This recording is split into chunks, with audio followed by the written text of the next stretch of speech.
Halo guys, selamat datang di PLBC Podcast. Kali ini kita dibersamai oleh ketiga narasumber yang sangat luar biasa. Yang pertama ada Mas Ihsan.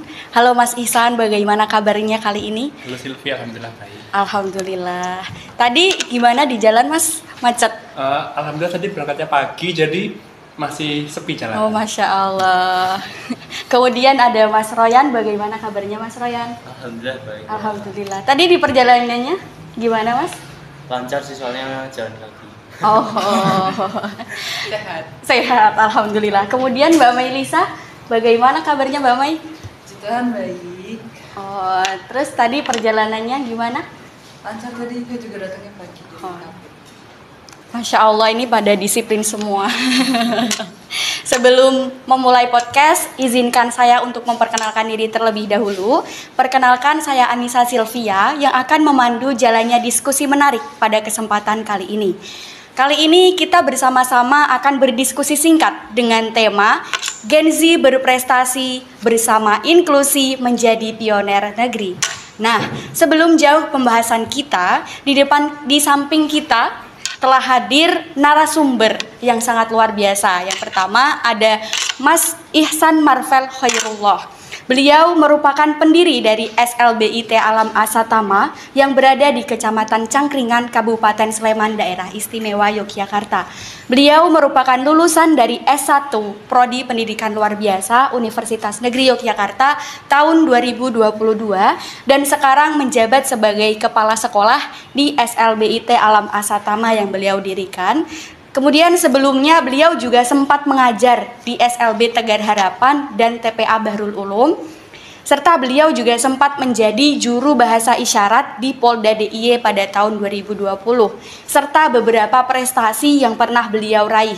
Yang pertama, beliau mendapatkan juara 1 Lomba Cover Bahasa Isyarat di UNJ tahun 2021, finalis Lomba Inovasi Digital Mahasiswa cabang Micro Teaching tahun 2021, serta kompetisi Sains Madrasah cabang Geografi tahun 2018 dan Lomba Aksioma cabang Pidato Bahasa Inggris tahun 2018.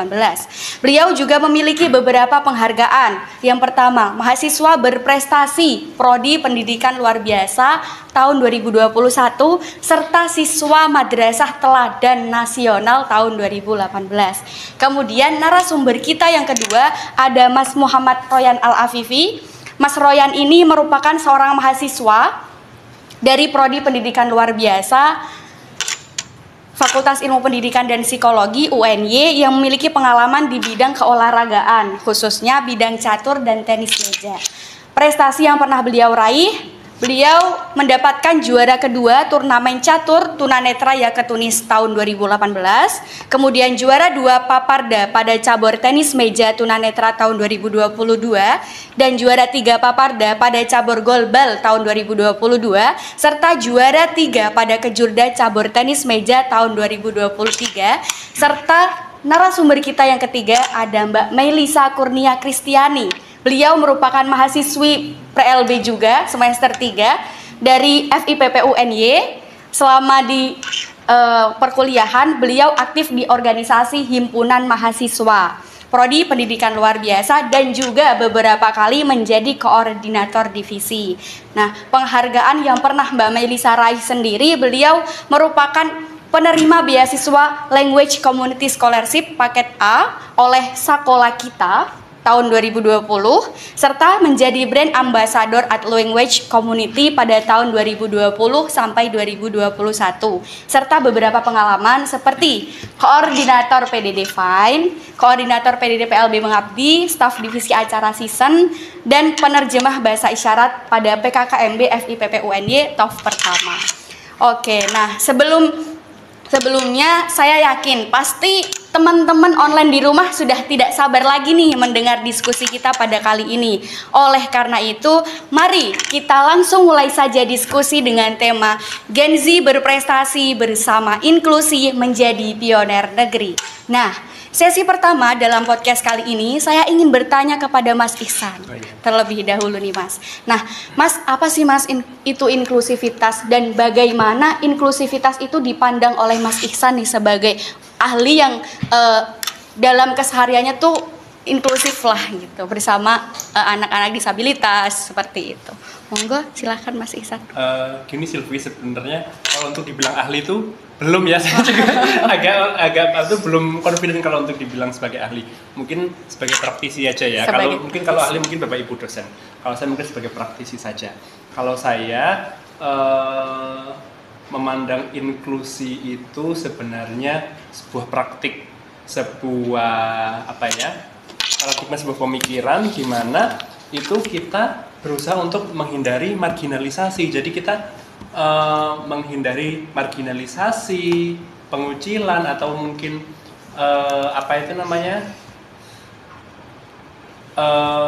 tidak melibatkan teman-teman, baik itu nanti kalau inklusi itu ada yang dari disabilitas. Jadi kita ingin melibatkan disabilitas, bisa juga inklusi dari sosial, misalnya dari ekonomi, dari latar belakang budaya dan sebagainya. Bisa juga dari gender, bisa antara laki-laki dan perempuan. Bisa juga inklusi dari tadi itu sosial dan budaya. Kalau yang saya pelajari setelah saya di S2 ini, inklusi itu lebih luas dari sekedar kita ingin melibatkan disabilitas, tapi kita ingin semua orang itu memiliki akses yang sama, memiliki hak yang sama terhadap fasilitas, terdapat untuk pengembangan diri dan sebagainya, baik itu dari apakah dia disabilitas atau tidak, apa agamanya, apa budayanya, kemudian apa bahasanya, apakah dia laki-laki atau perempuan. Jadi intinya inklusi itu memberikan akses kepada semua orang untuk bisa mengembangkan dirinya. Kalau saya melihatnya seperti itu. Oh, mungkin selama ini yang kita pelajari, yang kita pahami inklusif itu melibatkan disabilitas ya Mas ya. Yeah. Karena mungkin kita sebagai di lingkungan PLB dan juga orang luar pun juga belum tentu paham gitu apa itu inklusif gitu. Mungkin kalau Silvi, saya juga dulu kayak gitu. Selama S1 kita belajarnya kan pendidikan inklusi ya, karena itu inklusi di pendidikan saja. Tapi kalau besok Silvi punya kesempatan untuk lanjut S2, amin, semoga ya. Itu nanti pasti akan ada mata kuliah pedagogi inklusif.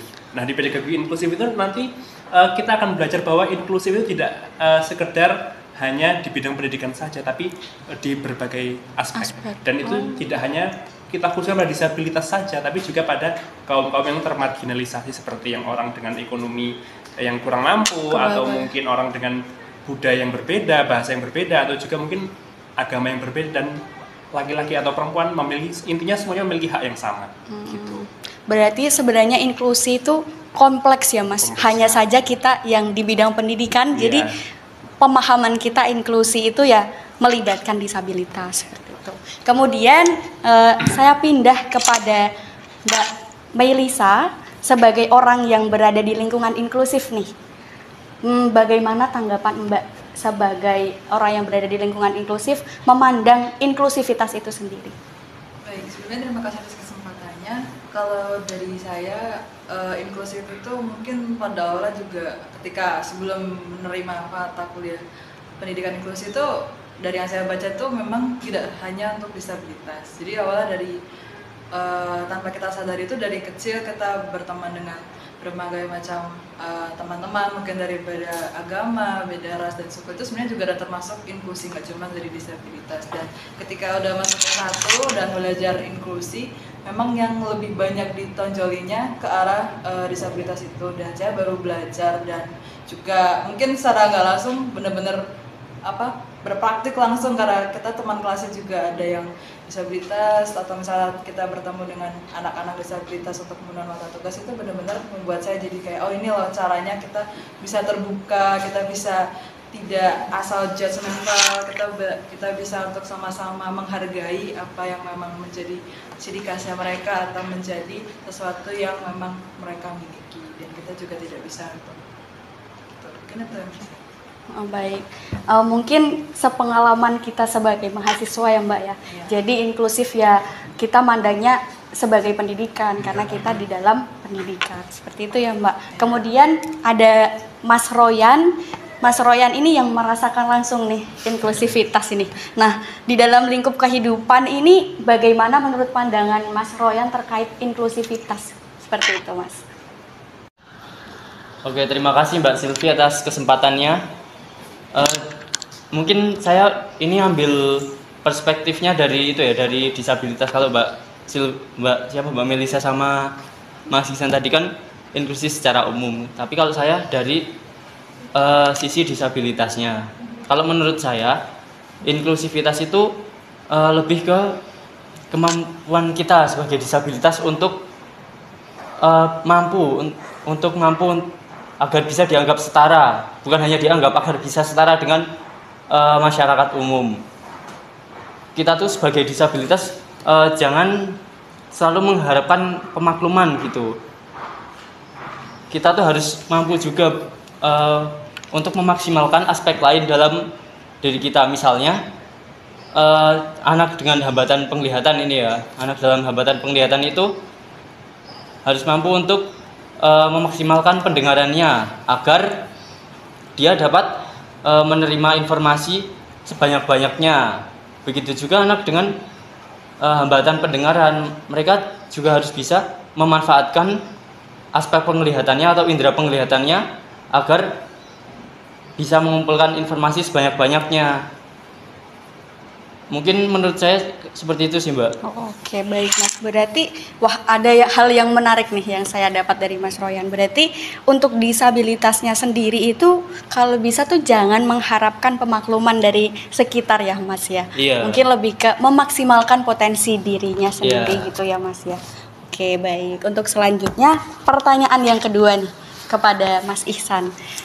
Untuk Mas Ihsan sendiri, bagaimana upaya kita dalam mewujudkan inklusivitas itu sendiri dalam pandangan Mas Ihsan sebagai praktisi? Oke. Masyarakat kita ini kan masyarakat yang sangat beragam ya. Dan kalau saya lihat di Indonesia ini, terutama di pendidikan ya, kalau saya memang bergerak di bidang pendidikan, Indonesia ini menuju ke arah yang lebih baik. Kepedulian terhadap inklusivitas. Contohnya di kurikulum yang sekarang, kurikulum Merdeka itu kan sudah didorong untuk pembelajaran berdiferensiasi, bagaimana pendidik itu nanti pada akhirnya bisa memaksimalkan partisipasi dari semua siswa, apakah itu dari siswa yang reguler maupun dari siswa yang berkebutuhan khusus. Nah, dari situ saja kita sudah bisa melihat kan bahwa Indonesia ini menuju ke arah Indonesia yang inklusif, semakin inklusif. Nah, kalau yang bisa kita lakukan, apalagi kita di bidangnya pendidikan ya, mungkin kalau kita di bidang pendidikan itu tugas kita bagaimana kita mempromosikan inklusivitas, bagaimana kita mensosialisasikan inklusivitas, apalagi kita sebagai anak muda, sebagai mahasiswa, kita kan dianggap sebagai agent of change, sebagai agen perubahan. Nah, pemuda sebagai agen perubahan, tentu saja kita bisa mensosialisasikan, apalagi mungkin kalau teman-teman kan mungkin sebagai mahasiswa ada himpunan mahasiswa, ada BEM, ada juga organisasi kemasyarakatan yang kalian ikuti. Nah, itulah wadah kita sebagai anak muda untuk bisa mensosialisasikan bahwa ada nih disabilitas di sekitar kita yang perlu kita perhatikan, yang mereka juga berhak untuk mendapatkan akses yang sama dengan kita. Jadi peran kita ya bagaimana kita bisa mensosialisasikan, membuat semakin banyak orang tahu bahwa apa sih pentingnya inklusivitas itu.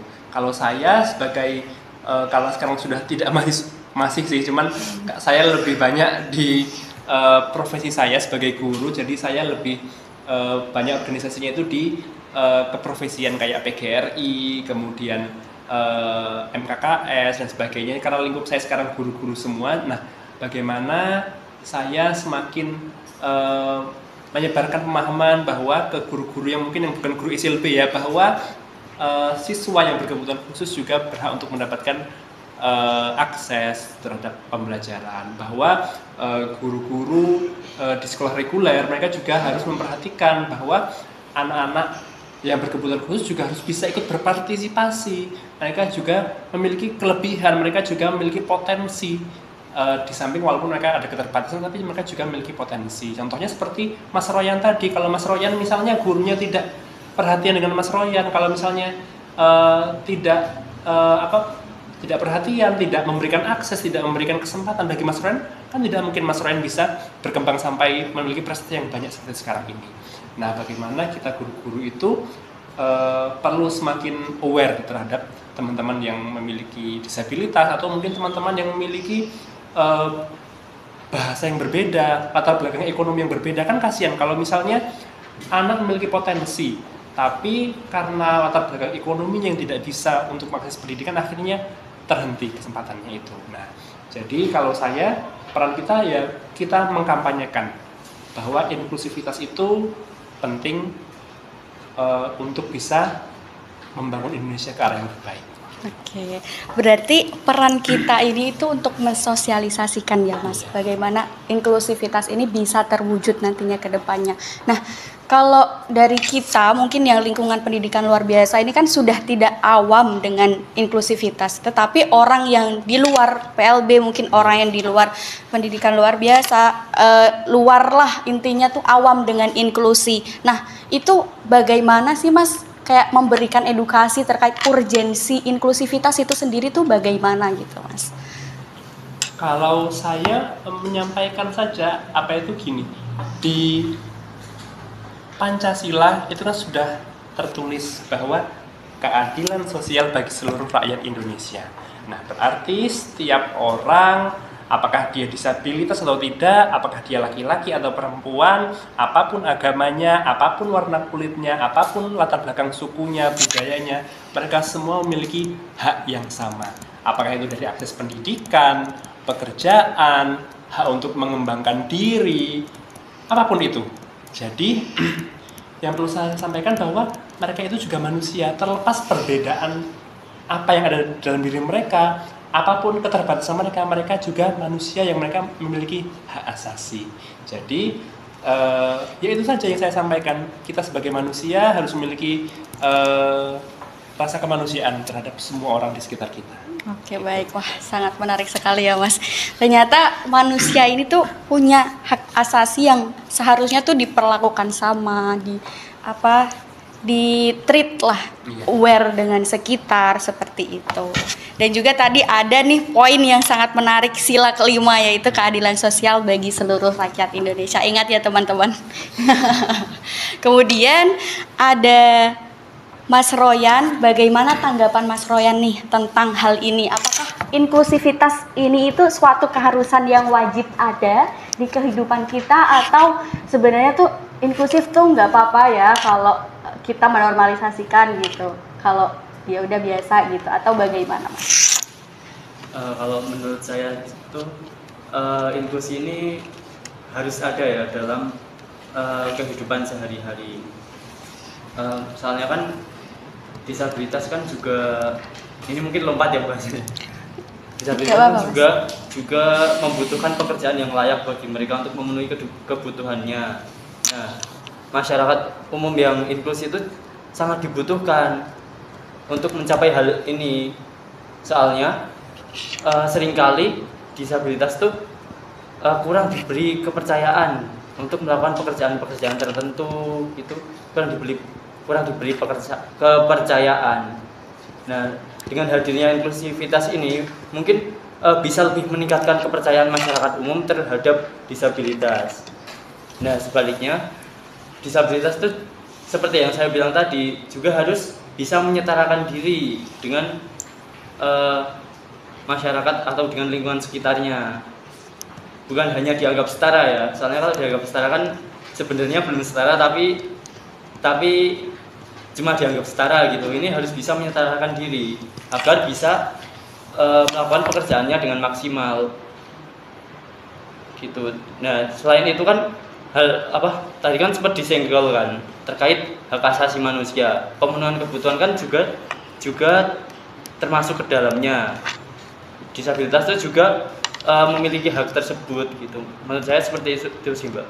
Oke, baik Mas. Berarti ini ada tambahan masukan lagi nih yang sangat menarik juga.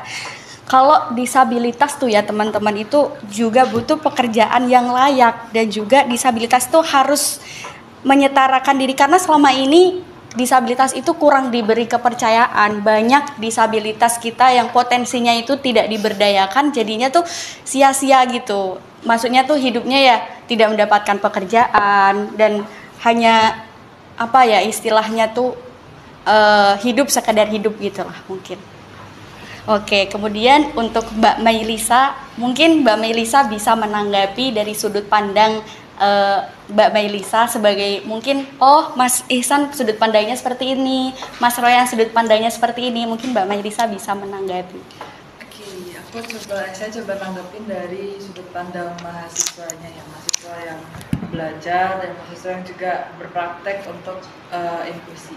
Dari saya sendiri tuh saya merasa saya masih belajar, saya masih perlu banyak belajar untuk mengenali inklusivitas itu seperti apa, karena mungkin baru beberapa yang saya rasa benar-benar saya bisa disebut inklusi nih gitu, karena dari saya mungkin kayak sepanjang saya jadi juru bahasa isyarat, saya mungkin juga berteman sama Royan, terus berteman sama teman-teman lain, saya benar-benar merasa saya perlu banyak belajar lagi, karena ada yang ditegur, ada yang mungkin jadi masukan, kayak mungkin selama saya jadi juru bahasa isyarat itu kan sebagai pemenuhan ya, salah satu pemenuhan hak buat teman-teman tunarungu, itu tuh berapa kali ditegur kayak ini kamu harus seperti ini, baiknya seperti ini, dan itu saya berusaha untuk menangkap itu sebagai sebuah masukan yang sekiranya bisa membangun, karena kita juga memberikan ini kepada teman-teman disabilitas, dan itu tuh yang ingin saya juga ajak ke teman-teman lainnya. Mungkin kalau dari saya, karena saya mungkin lebih terjunnya ke tunarungu, karena saya memang dari awal diajaknya itu untuk lebih ke tunarungu, diajak jadi juru bahasa isyarat dan lain sebagainya, itu saya merasa sebagai teman yang berkesempatan untuk terjun langsung, itu menjadi satu kayak privilege untuk belajar langsung. Karena kalau kita dengar dari teori-teori kayak kan inklusivitas itu harus seperti ini, harus ada kelasnya secara khusus, harus dari mungkin penataan ruangan, harus dan sebagainya. Tapi ketika kita bertemu langsung, itu tidak semudah itu untuk dipraktekkan. Kayak pasti ada rasa panik kayak ini ada yang teman disabilitas, ada teman disabilitas ini, saya harus apa gitu. Karena ketika saya belajar juga di kelas bahasa isyarat, saya belajar di kelas luar bahasa isyarat tuh, begitu bertemu dengan teman-teman tunarungu seperti salah nggak ya nanti ya, salah nggak ya gitu, ngasih informasinya bener nggak ya, itu benar-benar jadi harus saya juga beradaptasi untuk menyesuaikan dengan temponya mereka. Kayak mungkin saya berusaha menerjemahkan, tapi menurut mereka kecepatan, atau mungkin ada yang hal-hal yang sekiranya menurut saya tidak terpikirkan sebelumnya, dan itu privilege yang menurut saya harus didapati oleh semua orang, terutama mahasiswa PLB yang nanti akan terjun, supaya kita sama-sama punya mindset kalau kita tuh juga beradaptasi, nggak cuma tadi Royan yang aku juga harus berusaha supaya kita tuh setara, supaya kita ini sama gitu, kayak kita tuh nggak harus menerima pemakluman, tapi kita juga sebagai mahasiswa PLB yang akan terjun ke dunia disabilitas dan memenuhi hak-hak mereka, kita juga diharapin punya semangat yang sama untuk kayak kita juga beradaptasi loh. Dan ketika kita nanti udah menguasai, kita udah lulus atau mungkin juga berkesempatan kayak Mas Ihsan untuk sampai S2 dan menjabat sebagai kepala sekolah, kita diharapin agar kita bisa langsung praktek, dan itu tuh prakteknya bener-bener sesuai dengan apa yang menjadi kebutuhan, nggak cuma bener-bener fokus ke teorinya aja. Jadi mungkin itu sih lebih ke arah situ. Berarti di sini saya nangkepnya sebagai mahasiswa ternyata teori yang kita pelajari ketika dipraktikkan itu tidak semudah itu ternyata.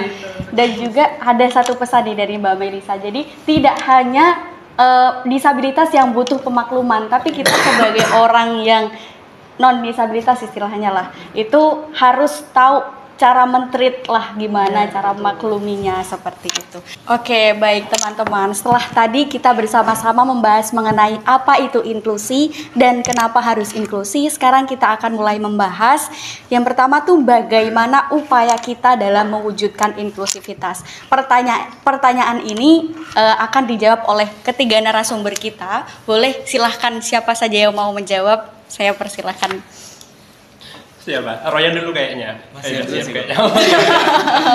Oke. Kalau dari saya ya, nanti berarti ini Royan berarti habis. Oke. Saya dulu. Oke. Kalau saya upaya yang bisa kita lakukan kayak tadi yang sudah disampaikan sama Melisa tadi ya. Dimulai dari diri kita sendiri. Mulai dari diri kita nanti akan menyebar ke lingkungan kita. Saya dulu juga sama kayak Mei dulu. Ada teman satu di kelas yang yang tunarungu waktu itu di kelas.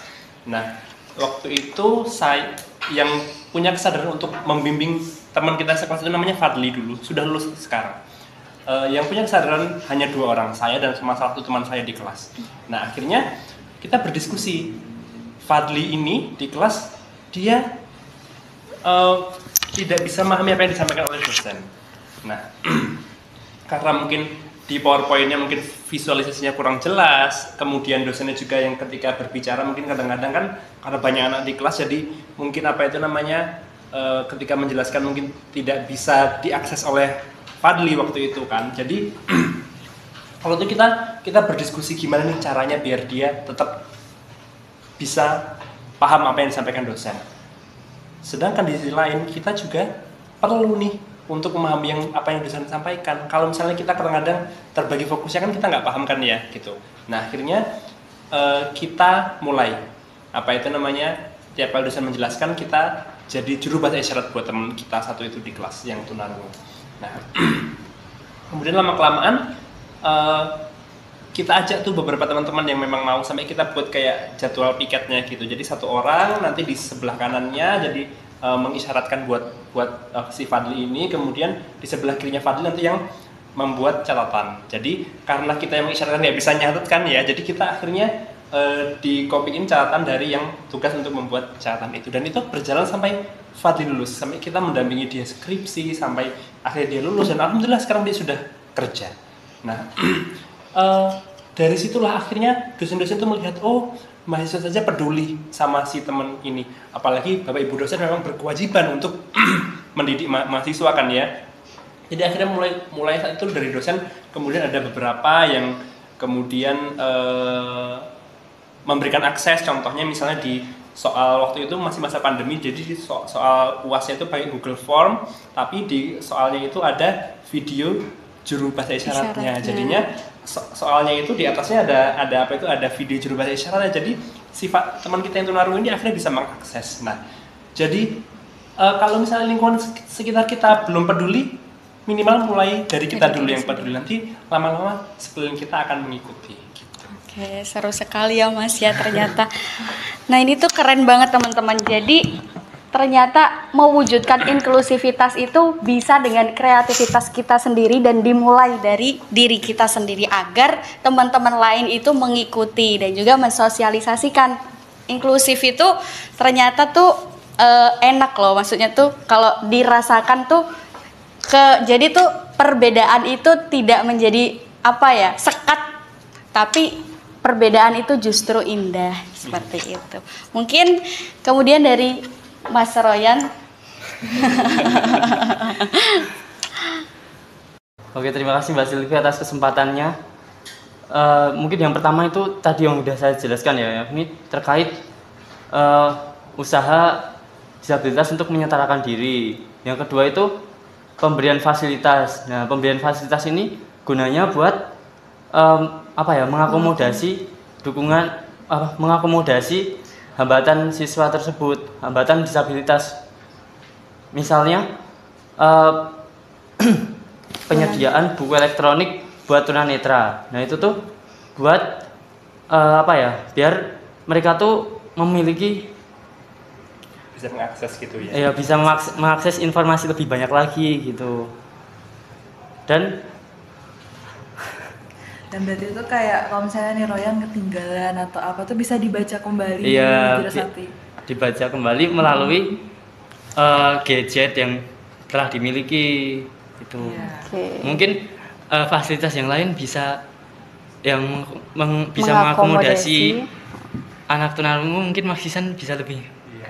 Apalagi kayak sekarang teman saya di kelas juga ada Royan, apa itu yang di S2 ini ada satu yang tunanetra dan dia dapat beasiswa LPDP loh dia. Dia dapat beasiswa LPDP dari Kementerian Keuangan. Dia tunanetra dan di kelas itu memang dia kayak ngedep laptop atau HP ada apa itu text to speech atau apa. Karena itu ya, sekarang teknologi sudah semakin maju ya. Apa itu namanya? Mungkin orang juga sudah sering memanfaatkan apa itu namanya dari laptop, dari HP gitu. Jadi ada e-book dan itu dia bisa mendengarkan apa itu namanya bacaan dari e-booknya tersebut. Memang benar kata Royan, memang penting untuk saat ini memanfaatkan teknologi-teknologi yang ada di sekitar kita yang sangat membantu. Kalau tunarungu mungkin tadi kebalikannya, kalau ini tunanetra dari teks ke suara, kalau tunarungu bisa memanfaatkan dari yang suara berubah menjadi teks gitu. Nah itu kan membantu. Royan masih terbantu ya kalau kayak gitu ya Royan. Iya. Jadi perlunya ada akses, kemudian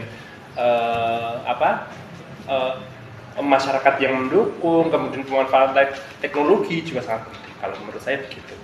Oke, kemudian ada ini Mas yang menarik. Kalau misal pemanfaatan teknologi ini semuanya pakai teknologi, memungkinkan nggak untuk tunanetra itu kayak Braille itu semakin punah, karena juga kompetensi guru di sekolah inklusi ataupun SLB kan juga sebetulnya kita aja kalau misal lulus ini belum tentu tahu Braille gitu kan. Nah itu memungkinkan nggak sih Mas, karena guru-guru sekarang kan banyak yang memakai teknologi tuh. Iya. Kalau saya mungkin karena saya sama kayak Mei, kita lebih fokusnya ke tunarungu ya sebenarnya ya. Jadi bisa jadi punah, tapi kan kayak kita sudah ada bisa bisa dari laptop atau bisa dari dari HP, tapi kita sebenarnya masih memerlukan print out dan sebagainya. Jadi kalau menurut saya Braille itu masih dibutuhkan. Tapi gimana kalau menurut Royan? Kalau Royan merasa kayak Braille yang di kertas itu masih diperlukan apa tidak kalau Royan? Kalau menurut saya masih tetap diperlukan, soalnya buat apa ya, kan itu kan media tulis. Ya masih menjadi media tulis, biar nggak terlalu bergantung dengan teknologi gitu. Kalau masalah punah apa enggaknya, kayaknya enggak. Kalau menurut saya enggak, soalnya kan itu kan masih buat saat sekarang kan masih menjadi program khusus buat SLB, apalagi kelas-kelas dasar itu kan masih menjadi program khusus yang harus selalu diajarkan. Jadi kalau punah untuk sekarang ini kayaknya belum. Masih diperlukan masih sangat diperlukan soalnya. Iya, karena e-book pun ternyata tidak semua e-book bisa dideteksi oleh yang alat bantu itu ya Royan ya, kayak kemarin itu di kelas itu teman saya yang tunanetra itu ada beberapa e-book yang tidak bisa pakai mesin yang berubah dari teks jadi suara, itu tidak semua e-book ya Royan ya. Jadi sepertinya yang kayak Braille yang cetak itu masih perlu. Kalau dirasa mungkin kayak nyetut di Braille itu mungkin dirasa ribet, kan sekarang sudah ada mesin ketik Braille ya, jadi ada printer Braille, jadi itu bisa memudahkan kita, saya rasa gitu. Apalagi kalau masuk ke matematika itu tuh kalau pakai e-book itu sangat susah banget, soalnya banyak simbol-simbol yang screen reader itu masih belum bisa mendeskripsikannya gitu. Jadi Braille mungkin masih bisa dibutuhkan di situ, masih sangat dibutuhkan di situ.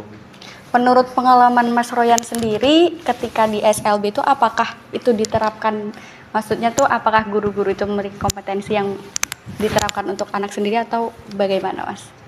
Kalau selama saya di SLB ini kebetulan saya itu ya dapat gurunya itu sesuai dengan saya, maksudnya dapat gurunya itu dulu memiliki mengambil kekhususannya itu di tunanetra. Jadi kompetensi yang dimiliki itu masih sangat sesuai gitu. Oke, baik. Oke. Jadi teman-teman di sini ada poin nih. Jadi pemenuhan kebutuhan kepada tunanetra baik terkait fasilitas yang bisa mengakomodasi hambatannya itu masih sangat diperlukan, baik dari teknologi ataupun dari yang non teknologi seperti tadi Braille dan juga media cetak lain.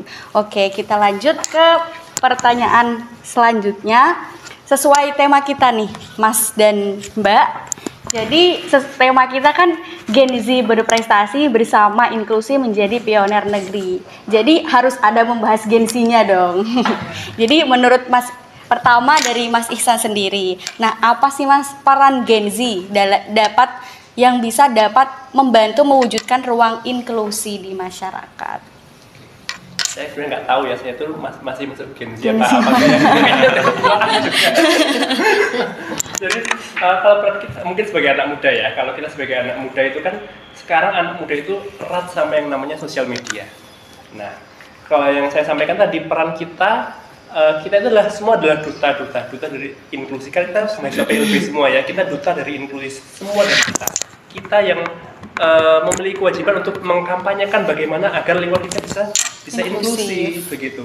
Nah, kelebihannya kalau kita Gen Z itu dengan adanya sosial media, dengan eratnya kita dengan teknologi itu yang bisa menjadi kesempatan bagi kita untuk bisa mempromosikan inklusivitas itu seluas-luasnya. Seperti contohnya hari ini ada podcast, kita juga nanti kan kita punya berbagai sosial media, mungkin teman-teman ada yang punya Instagram, punya Twitter dan sebagainya. Nah, itulah yang menjadi sarana kita bagaimana kita bisa mengkampanyekan inklusivitas ini kepada masyarakat luas gitu.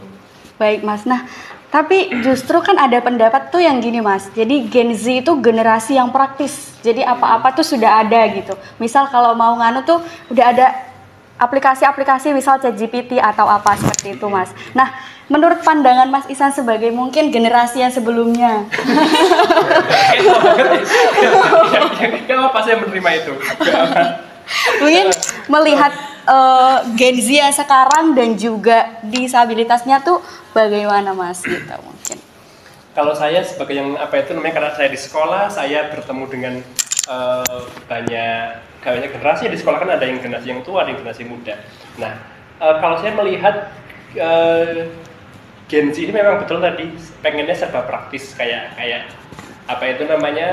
pengennya semuanya serba mudah. Jadi mungkin kalau untuk daya juangnya, untuk semangatnya mungkin kita masih kalah dengan generasi-generasi yang di atas kita, karena mereka merasakan segala sesuatu waktu itu mungkin tidak semudah sekarang. Tapi kita sebagai generasi muda itu memang kita mungkin ya daya juang kita mungkin tidak sehebat daya juang generasi di atas kita, tapi kita memiliki kelebihan, kita bisa memanfaatkan sumber-sumber yang ada di sekitar kita, kemudahan yang ada di sekitar kita itu kelebihannya kita bisa memanfaatkan. Kalau generasi sebelum kita mungkin tidak begitu akrab dengan teknologi yang ada sekarang, kemudahan yang ada sekarang, bahkan ada beberapa guru itu yang di sekolah kayak adanya dengan platform Merdeka Mengajar yang kayak jadi aplikasi yang seharusnya memudahkan, bagi mereka itu malah mereka rasa jadi lebih sulit. Nah, kita kelebihannya adalah kita akrab dengan akses yang bisa memudahkan kita. Jadi justru malah dengan adanya kemudahan-kemudahan di sekitar kita itu yang perlunya kita manfaatkan sebagai Gen Z. Cuman ya itu tadi yang perlu kita perhatikan, bahwa sebagai generasi muda sekarang ini dengan segala kemudahan yang ada, fasilitas yang ada, kita tidak boleh jadi malas-malasan gitu kan ya. Kita harus memiliki daya juang yang lebih, apalagi kita ini akrab dengan teman-teman disabilitas, kita dekat dengan teman-teman disabilitas yang mereka itu perlu kita berdayakan juga. Kalau Indonesia ini disabilitasnya semakin berdaya, semakin punya karya, itu akan ikut membantu pembangunan negara kita kan ya. Jadi dengan adanya kemudahan kita juga harus lebih semangat, bukannya lebih malas-malasan, tapi harus lebih semangat bagaimana kita bisa mengoptimalkan masyarakat kita untuk semakin inklusif, semakin memberdayakan disabilitas. Menarik sekali ya Mas terkait Gen Z ini.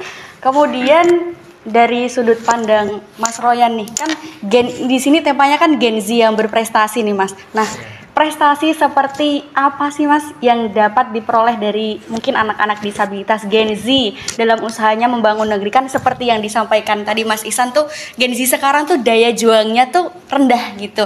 Jadi sebagai disabilitas, nah seperti apa sih Mas yang harus ditingkatkan gitu? Mungkin keterampilan apa dan juga daya juang yang seperti apa? Kalau keterampilan mungkin menyesuaikan dengan hambatannya ya. Misalnya mungkin tunarungu itu tuh kan kebanyakan belum memiliki kemampuan bicara yang baik. Itu mungkin yang ditingkatkan mungkin bisa keterampilan seni, mungkin seperti menari, melukis gitu bisa ditingkatkan. Nah itu nanti bisa pas ada event-event gitu ditampilkan. Hal ini mungkin bisa membuat apa ya?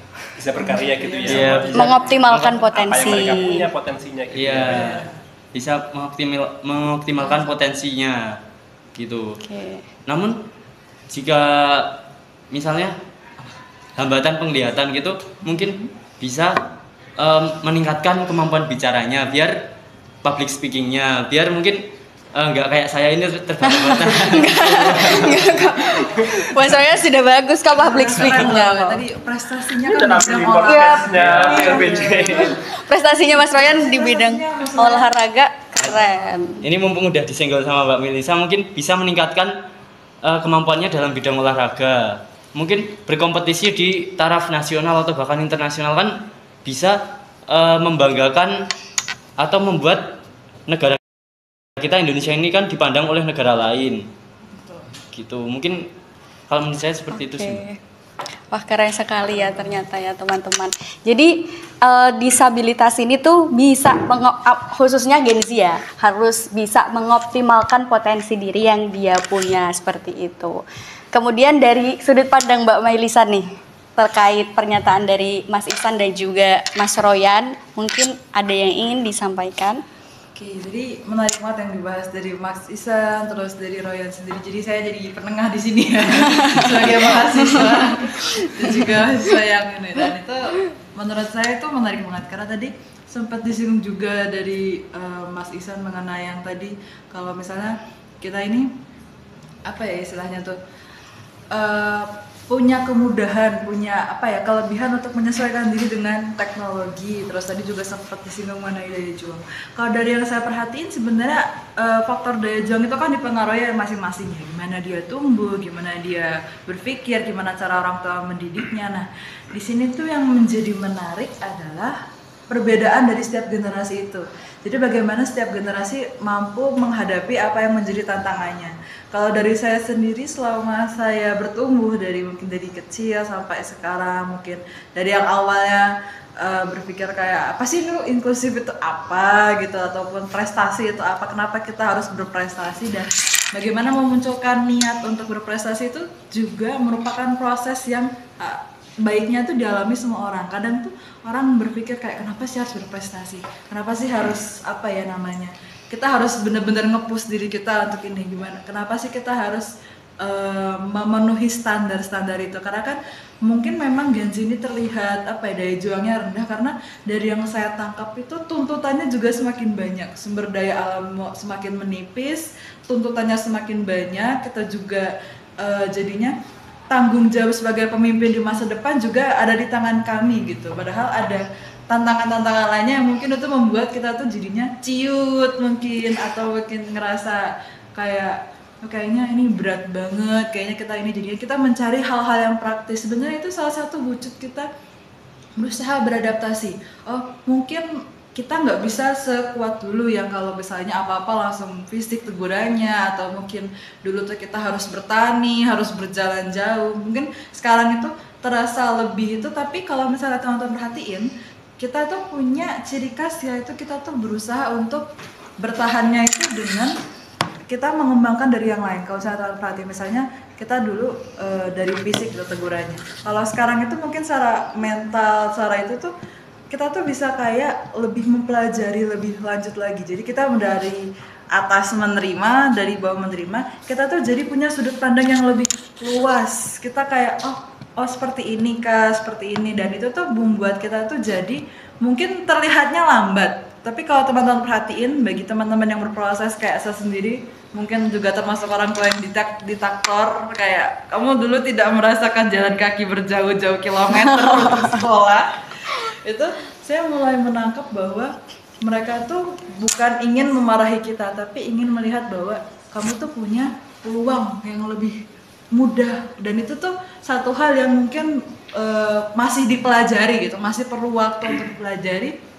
Sehingga kalau teman-teman nih Gen Z, kita tuh diberikan kemudahan teknologi tadi kayak mungkin AI atau apa tadi yang ChatGPT, kita diberikan kemudahan video-video kayak skill-skill sekarang itu kan kita bisa mengakses secara online. Terus dari Mas Royan tadi kayak misalnya kita diajak untuk olahraga dan sebagainya, kita benar-benar diajak bisa bertemu langsung gitu, yang awalnya sulit jadi lebih mudah, dan itu menjadi satu hal yang privilege buat kita sendiri. Jadi sebenarnya kalau peran Gen Z dalam berprestasi, selama kita memiliki semangat untuk berjuang, semangat untuk itu kita bisa menghadapinya. Dan cara memacu semangat itu adalah kita di sini tuh memiliki tanggung jawab untuk memimpin bangsa kita ke depannya.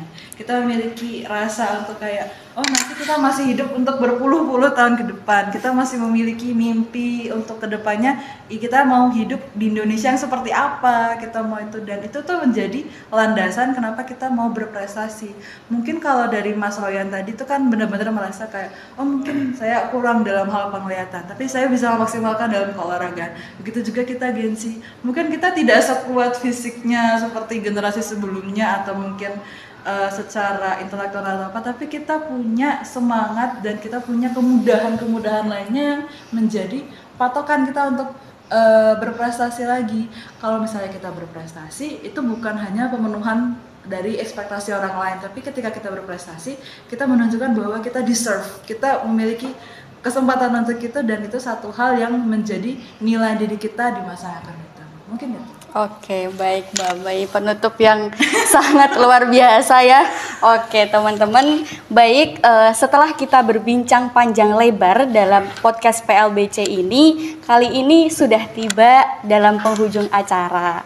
Jadi acara terakhir yaitu penutup. Sebelum itu mungkin izinkan saya untuk menyampaikan rangkuman dari podcast ini terlebih dahulu. Mungkin yang pertama dari makna inklusi sendiri. Jadi inklusi itu sendiri itu sebuah praktik yang menghindari marginalisasi. Jadi tidak hanya tentang disabilitas saja, tetapi kompleks dalam berbagai hal yang menghindari marginalisasi. Kemudian dari sisi disabilitasnya sendiri itu jangan mengharapkan pemakluman. Kita sebagai pemuda, sebagai agen of change, itu harus mensosialisasikan inklusivitas serta urgensinya. Tadi ada poin menarik, yaitu keadilan sosial bagi seluruh rakyat Indonesia. Nah, kenapa urgensi inklusivitas itu disosialisasikan? Karena kita negara yang menganut Pancasila, yaitu berkeadilan sosial bagi seluruh rakyat Indonesia. Kemudian inklusi itu harus ada, wajib ya, kalau bisa itu ada di kehidupan sehari-hari, serta pekerjaan yang layak atau pada disabilitas, karena selama ini disabilitas ini kurang diberi kepercayaan dan juga untuk menyetarakan diri. Serta untuk Gen Z-nya sendiri kalau bisa harus memiliki daya juang yang lebih, meskipun kita dipaparkan oleh kemudahan yang lebih praktis. Mungkin seperti itu. Baik, terima kasih mungkin kepada Mas Ihsan, kepada Mas Royan, dan juga Mbak Melisa yang telah sharing ilmu dan juga pengalamannya kepada kita semua. Nah, teman-teman online khususnya juga terima kasih yang telah menyaksikan kita selama dari awal acara sampai akhir di podcast ini. Kemudian terakhir ada penutup dan juga pantun dari saya. Jalan-jalan ke Bekasi, jangan lupa membeli teri. Bersama Gen Z mewujudkan inklusi, berprestasi, dan menjadi pioner negeri. Sekian dari saya. Wassalamualaikum warahmatullahi wabarakatuh.